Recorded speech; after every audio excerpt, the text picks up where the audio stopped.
Vamos estudar agora números decimais. Então, quando que um número é considerado decimal? Número decimal é todo número que aparece com a vírgula. Então, esse número aqui, ele é um número decimal porque tem uma vírgula aqui. Então, essa é a forma da gente identificar um número decimal. No número decimal, nós temos a vírgula. Essa vírgula, ela serve para quê? Ela separa a parte inteira da parte decimal, né? Na parte decimal, nós temos o que a gente vai chamar de décimo, se for um número depois da vírgula, centésimo ou milésimo. Então, como que é feita a leitura de um número decimal? Aqui eu tenho 15,4. Então, eu tenho que analisar quantos números eu tenho depois da vírgula. Eu tenho 1. Se eu tenho um número, eu vou lembrar do 10.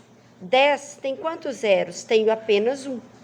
Então, uma casa depois da vírgula, décimos. Então, aqui eu leio 15 inteiros e 4 décimos.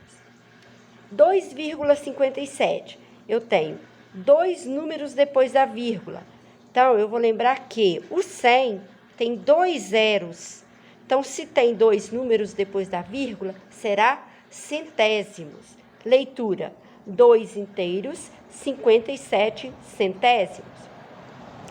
Se eu tenho 9 inteiros, 148 milésimos, ou seja, quantos números eu tenho depois da vírgula? 3. Então, 3 números decimais, ou seja, 3 casas decimais, eu vou lembrar dos 1000, e o 1000 tem 3 zeros. Então, se tem 3 casas, será milésimo. Então, nesse caso, será 9 inteiros, 148 milésimos. Representação. Como que é a representação de um número decimal de uma fração decimal em número decimal? Então, eu tenho aqui essa fração, 27 décimos. Como que eu faço a transformação de fração decimal para número com vírgula? Então, olha só, vai escrever o número que aparece no numerador, 27. Quantos zeros tem no denominador? 1. Se tem um zero, é décimo. Se é décimo, eu vou ter apenas uma casa decimal. Então, eu vou contar da direita para a esquerda uma casa e vou colocar a vírgula. Então, eu tenho 2,7. Aqui nós temos 38 centésimos. Então, eu vou escrever o número, que é o numerador, que é o 38. Quantos zeros eu tenho no denominador? 2. Então, é centésimo. Se tem 2 zeros, terá que ter 2 casas depois da vírgula. Então, eu vou contar da direita para a esquerda. 1, 2.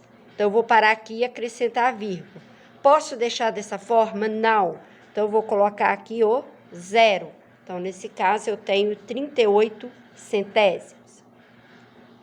Aqui eu tenho 345 milésimos. Denominador, 3 casas decimais. 3 zeros. Se são 3 zeros, serão 3 casas decimais. Então, eu tenho 345. Se são 3 zeros, 3 casas decimais. Então, eu vou contar 1, 2, 3, coloco 0, vírgula e coloco 0. Então, nesse caso, eu tenho 0,345 ou 345 milésimos, que é a forma correta. Para a gente fazer o contrário, está na forma decimal, eu passar para fração decimal. Então, 12,46. Leitura: 12 inteiros, 46 centésimo. Então, a leitura já ajuda na forma de você passar de número decimal para fração. Se tem 2 casas decimais, então o denominador já sei que será 100. Então, eu vou escrever o número 100 a vírgula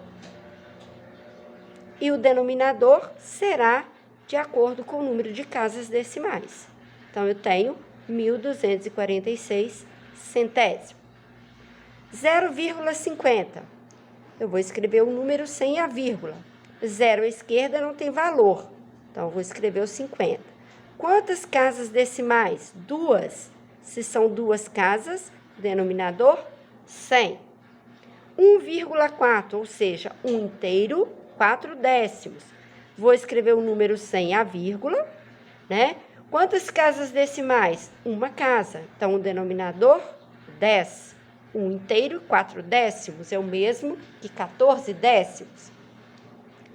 1,343, ou seja, 1 inteiro, 343 milésimos. Escrever o número sem a vírgula. 1.343. Quantas casas decimais? 3. Então, o denominador,